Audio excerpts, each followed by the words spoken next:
think about, am I on the pursuit of the goal, the purpose, the assignment that I have set out for me, or am I attached to only doing it when it's attached to this particular thing over here?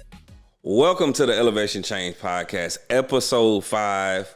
Get ready to take your mind on a journey of transformation with elevation change, right? So this podcast explores the peaks and valleys of personal growth and the pursuit of life with a purpose. And so, again, thank you for coming to episode 5. Please share this with somebody who needs to hear it. That's the only thing I ask of you of this podcast. Keep watching, keep sharing. We've got a ton of great response from this. But this episode, we're just talking about picking yourself up after you get beat down. And so I picked this because we're midway through the season, right? And I wanted to get through. We talked about self-development. We talked about self-leadership. We've talked about influencing people. And so the thing I wanted to talk about today was picking yourself up after you get beat down, because there's a ton of people who you're on a high. Like you're winning, you're doing things the right way. Like you're taking care of business. You have all these things going in the right direction for you. And so it's not a question of will it happen to you. It's like a question of when it will happen to you. And that's when life is going to go sideways. Because look, at a certain point, life is going to beat you down. You think you're going to be doing great and the bills are going to hit, and then your boss is going to hit, and then your car is going to break down. The storm is coming. Something's coming for you. And it's not a question of whether or not it's going to happen. The question really is what do you do when it does happen? And so that's why I wanted to bring you this episode today, because mainly the biggest thing in life is for you to figure out when it happens. Just like Mike Tyson said it, right? Most people don't have a plan after they get punched. Right. And so that's the thing. I've even prided myself on that. Y'all have heard some of the stories on the old podcast, on the other podcast episodes. If you haven't listened to it, go back and check it out. But there's a lot of times where I could have given up. I could have said life got me down. Life is beating me up right now. And so now I'm at a point to where I don't really care about what's coming to me in life. Right. I'm at a point to where I'm like, once it happens, I know that I can respond to it. And so I wanted to give you some points today, and I'm going to go through 5 different things with y'all today, and I hope you gain something from it, right? So we're talking about picking yourself up after you get beat down. And so the first thing I want to talk to you about is it's just your mindset shift. Everything in your life, as y'all probably have seen so far, is yes, you have a particular set of skills, but then also you have a certain mindset shift that has to happen for you to get over these humps. You know, I've talked to y'all before, like certain people have said, man, it just seems like your life is so great. It just seems like everything's going right for you. And that's the thing. It's like, it's not that everything goes right for me. It's not that things that don't happen to me that are bad. It's the fact that when things do happen for me, I don't my care for it is very little, because I don't understand why I'm going to let it drag me down so much. I don't understand why I'm just going to let it take control of my life. I'm going to look at it, acknowledge it, and move on. And I mean truly acknowledge it, right? Like if you're talking about getting over certain mental humps and stuff like that, go check out, I believe it's episode 3, as far as like getting over that mental hump. So the first part is embracing failure as a learning opportunity. And so this was really big for me. And I read a book back in the day. It was called Failing Forward by John Maxwell.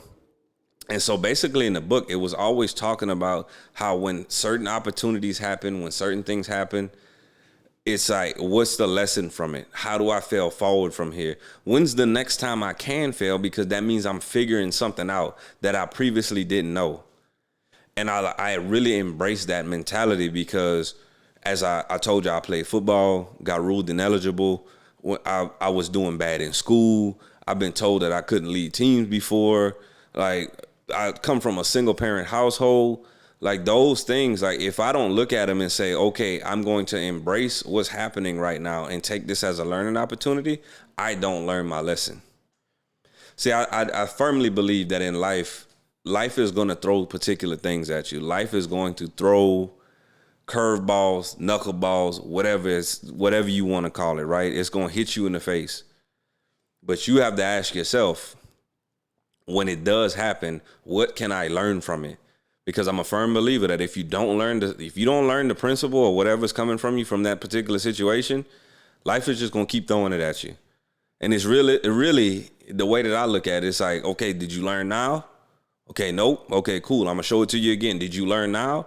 And so there's a lot of people who go through this cycle all the time as far as why do these things keep happening to me? And the real reason behind it is you haven't learned your lesson the first time. And so that's why you have to embrace failure as a learning opportunity. And I almost look at opportunities now as how fast can I fail in this opportunity? I'm not even looking for, am I successful right now? I'm looking at the fact of how fast can I figure out what I'm doing wrong? That way I can fix it, because that's the only way that you can perfect something. You figure out what you're not good at. You figure out what you may be, you have an opportunity with. You may have to figure out what you're not doing so great with. And then you bring that to a point to where you say, okay, I'm going to address these things. I'm going to strengthen these parts. And that's really where you get to a point to where people then will say, oh man, you're a master at this. Like, you're a guru at it, as everybody always talks about. You're a guru in this area because you have spent the time figuring out what can I do to fail at it? How do I break it, or break yourself, I guess you can say, and then move forward with it, right?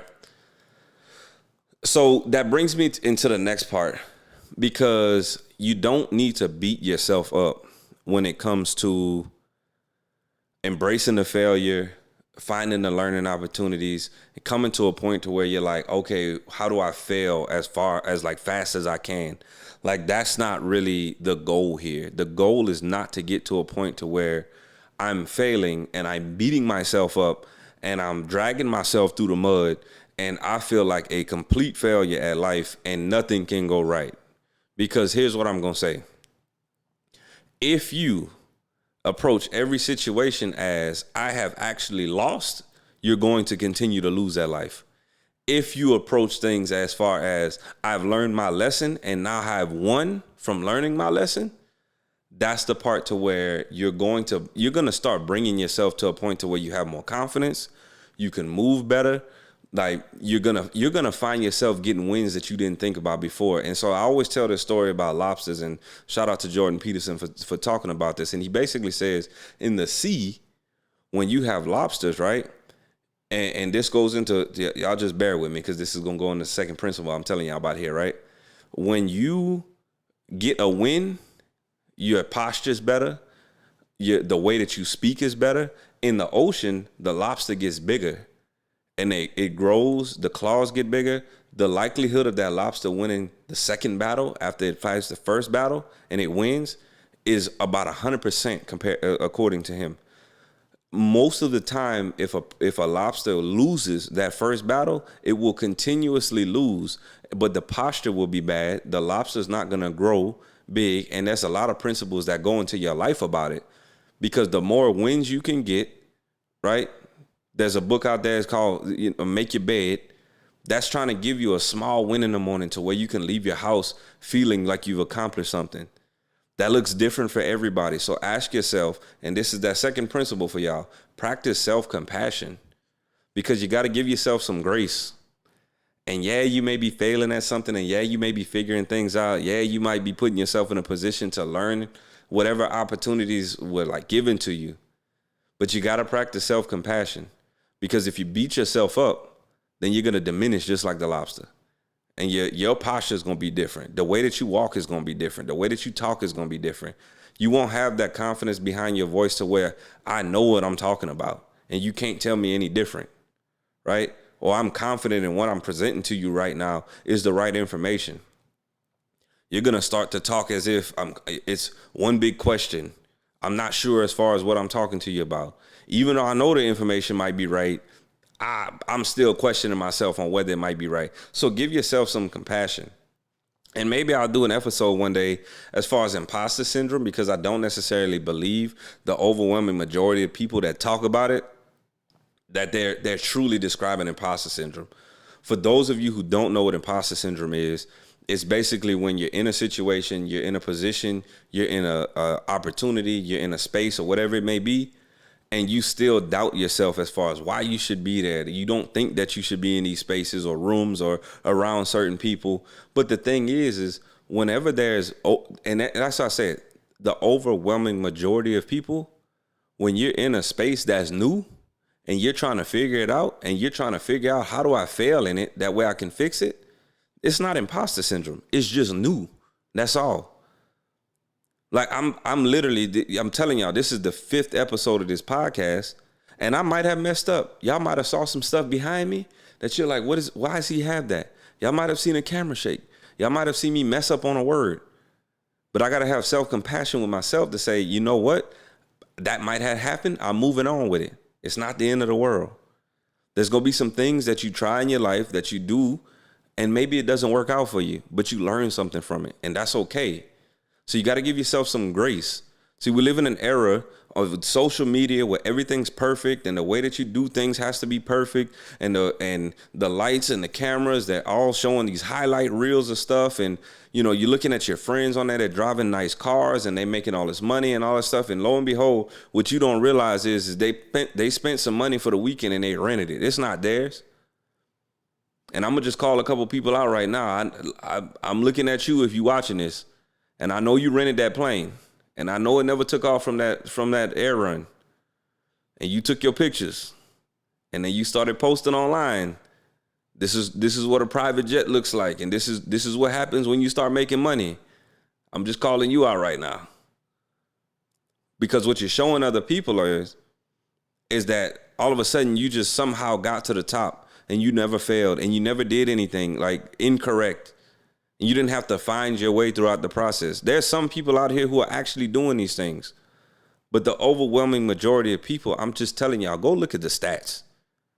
Go look at the stats as far as how much money people are making, and think about the percentage of people you see online claiming to make that same amount of money. It's impossible. So practice self-compassion. Practice like your self-empathy, like your self-talk to yourself that it's okay that this happened.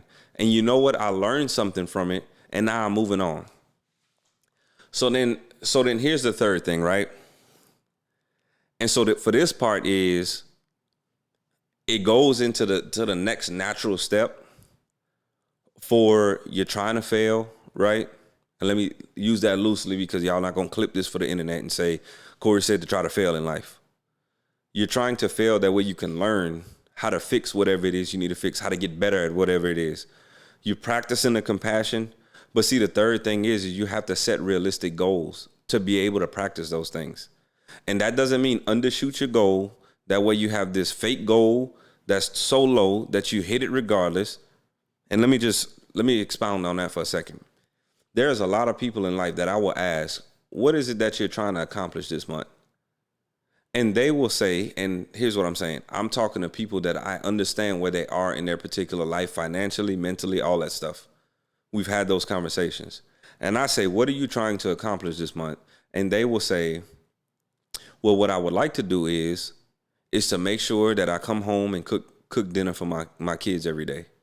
I want to make sure that I can make it to work every day. I want to make sure that I spend time with my husband or my spouse or whoever it is every day. Or set aside some time. What type of goals are these?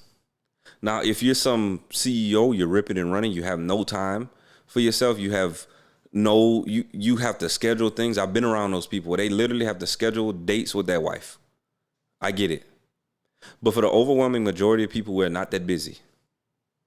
You may think that you're that busy, but you're not that busy. What you really realistically need to do is stop watching Netflix.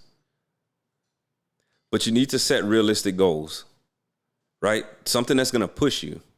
Now, I'm not saying on the flip side, you set a goal that says in the next month, I'm going to become a millionaire, and you haven't made over $1,000. That's very unrealistic. And there's no way that you can practice the self-compassion or even learn how to fail forward from that, is because how are we going to hit that goal in a week? Maybe if your name was Dean Graziosi or something like that, maybe sure, right? Maybe you can put yourself in a position to where someone, if you're doing that type of work, okay, maybe making $1 million this week is a realistic goal for you. But I'm telling you, the people who are watching this one right now, the people who rock with me, I know right now that we don't live in that space. So even if I said I'm going to make $1 million this week, I probably know that I'm not going to do it. So what am I learning from it? There's no way that I can learn from it. I need to set myself something realistic.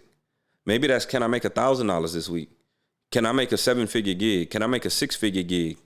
Can I make a 5-figure gig? I had to step myself up. I did speaking gigs for $100. I've done speaking gigs for 5 figures, 6 figures. But that doesn't, let me back up before y'all get me. Not 6, 5 figures. But what that tells you is you're going to step yourself up, right? Like you're going to step yourself up into that goal. And there's no doubt in my mind one day that I will get 7-figure, maybe even 8-figure speaking gigs. But I know that this week, that's not going to happen. I know that this month is not going to happen.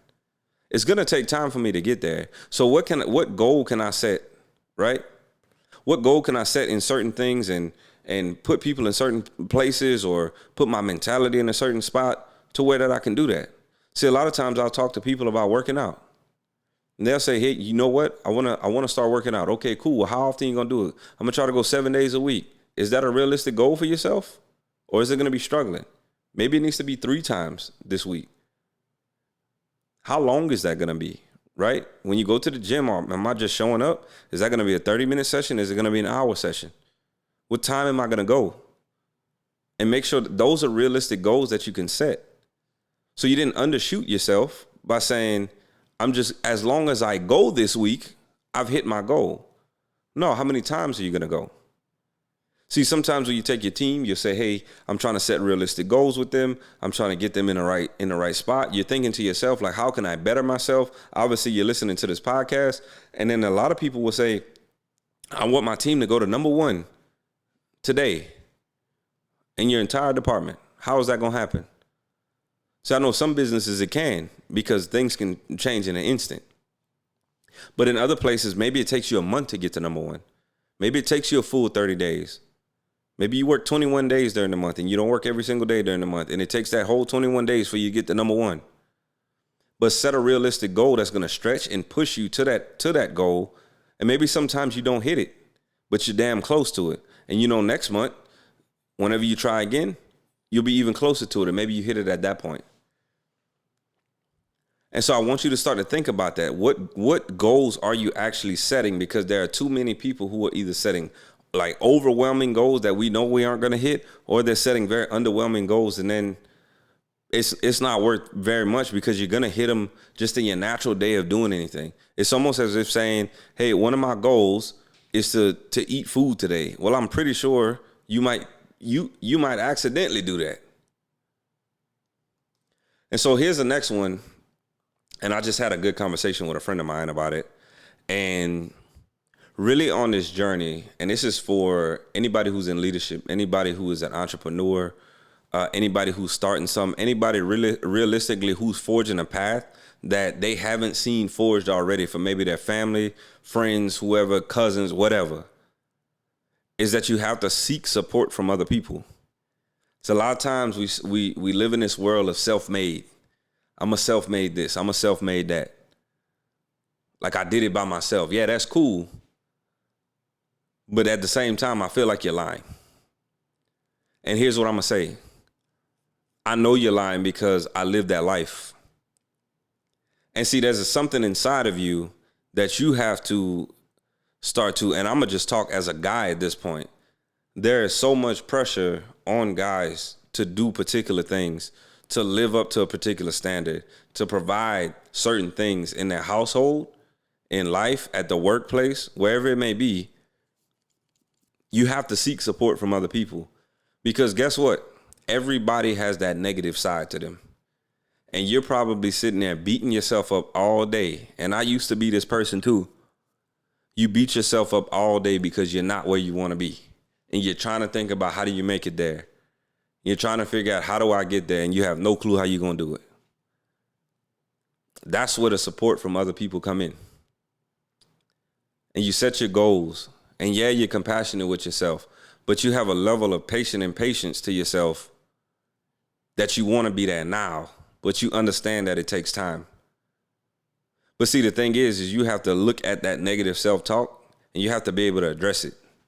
And sometimes it's not just going to be you addressing that. Sometimes you're going to have to reach out to somebody else and address that with them. And they're probably going to understand your pain. They've been through it before. Maybe they're walking through it. Maybe they haven't been there before and they're just going to walk through it with you. But you have to seek support from other people.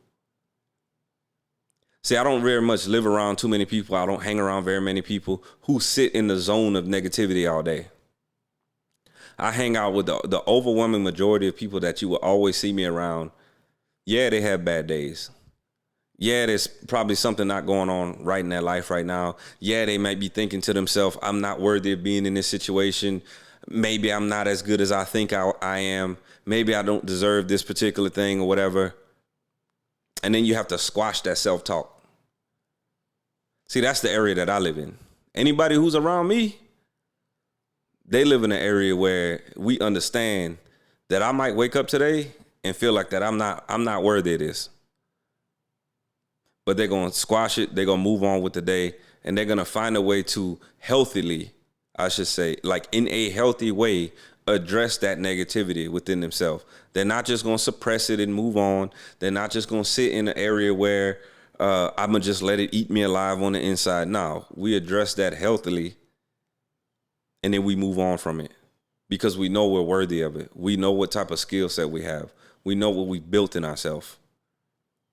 So that's the biggest thing. And it's sitting in a circle. And I'm going to just tell y'all this. The conversation that I was having was, I had a conversation with a friend of mine. Shout out to Coach Love. Had a conversation with a friend of mine, and she was telling me, man, you really got something. And I know, like, I've been around you for a little bit. I see it inside of you. I know you just have that it to yourself. And even in that conversation, I was like, dang, she really believes me. And I don't see it in myself like she does. And those are the conversations where you have to start squashing. You have to start telling yourself that, yes, if this person sees it, how many people is it going to take for them to tell you that you have something, that you're worthy, that you have the skill set, that you're capable of doing things? How many people is it going to take for you to understand that you have it? And I'm not saying it's ever going to go away, because guess what? High performing people, we go through this every day. We're our worst critic. We're our worst critic in every single sense. And that brings me to my next point, where you have to maintain a positive mindset. Because every day I could beat myself up on all these small things, as far as what I'm not doing, what I could have done, how I could have changed the situation, why I'm not in control of something. But I have to maintain that positive mindset and know that I have a skill set. If other people are saying that I'm worthy of doing this, I must be all right. If other people say that this is my gift, I must be all right. If they say that I do a particular thing well, or people keep coming to you about it and they keep wanting you to do that particular thing, you must be worth it. So I want you to have that maintain a positive mindset, because you will eat yourself alive every single day trying to figure out why you aren't at the point to where you need to be, why you haven't obtained the things that you want to obtain. But you got to put yourself in a space where you can handle that. But I want you to sit on that for a second. What are some things that you can do to maintain your positive mindset? What affirmations are you telling yourself? Are you waking up in the morning saying, I'm not worthy, I don't know if I can do this, I don't know how this works? Or are you telling yourself, you know what, today's going to be a great day, right? And then your brain starts working in that area. I know I'm going to kill this service that I provide. And then your mind starts telling you that. I know that people are impacted by what I say. And then your mind starts telling you that. And then the universe starts moving around and puts you in the right spot to where people are actually receiving your message. And so with that, that's what I'm going to wrap up today, is maintaining your positive mindset. But I want you to understand that in this entire episode, I want you to think about that it's not about when or if it will happen to you, I guess you could say. It's when you're going to get beat down. How do you pick yourself back up? And so as with always, as I wrap up this episode, just remember to share this with somebody who needs this information, right? Leave a comment, leave a review. That way other people can see it, right? I appreciate to everybody who's listened so far. And as always, just remember, we always strive to become someone that someone else can lean on, right? That's why you listen to these podcasts. That's why you read these books. That's why you're developing yourself. And so with that, I will say have a great week.